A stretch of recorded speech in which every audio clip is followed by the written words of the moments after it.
الحمد لله وحده والصلاة والسلام على من لا نبي بعد عما بعد.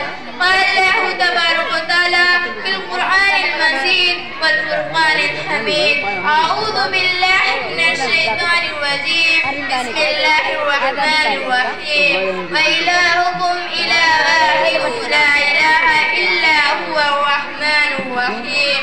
رئيس الحفلة موقر والحاضرون الكرام، قد تلوت أمامكم آيات من القرآن الكريم، وأريد اليوم في هذه الحفلة نورانية أن ألقي عليها نورا.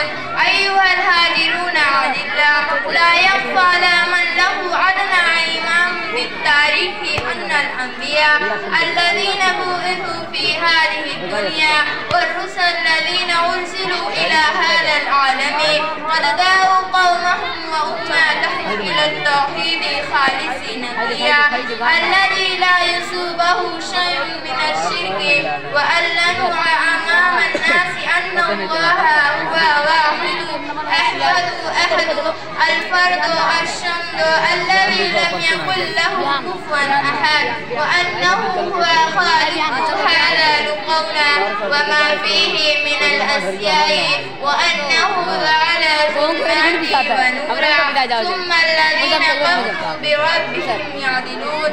معلوم أيها الإخوان أن الله سبحانه وتعالى لما أرسل رسوله محمد العربي صلى الله عليه وسلم إلى هذه الدنيا إلا بدعوة التوحيد ورسالته التي جاء بها جميع الرسل من قبله، فنادى في الناس واستدعى بين أجوهرهم بالتوحيد مجدلا وقال: يا أيها الناس قولوا لا إله إلا الله تفلحوا.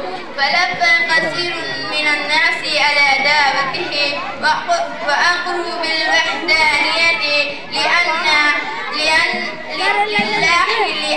التوحيد هو رأس الطاعات.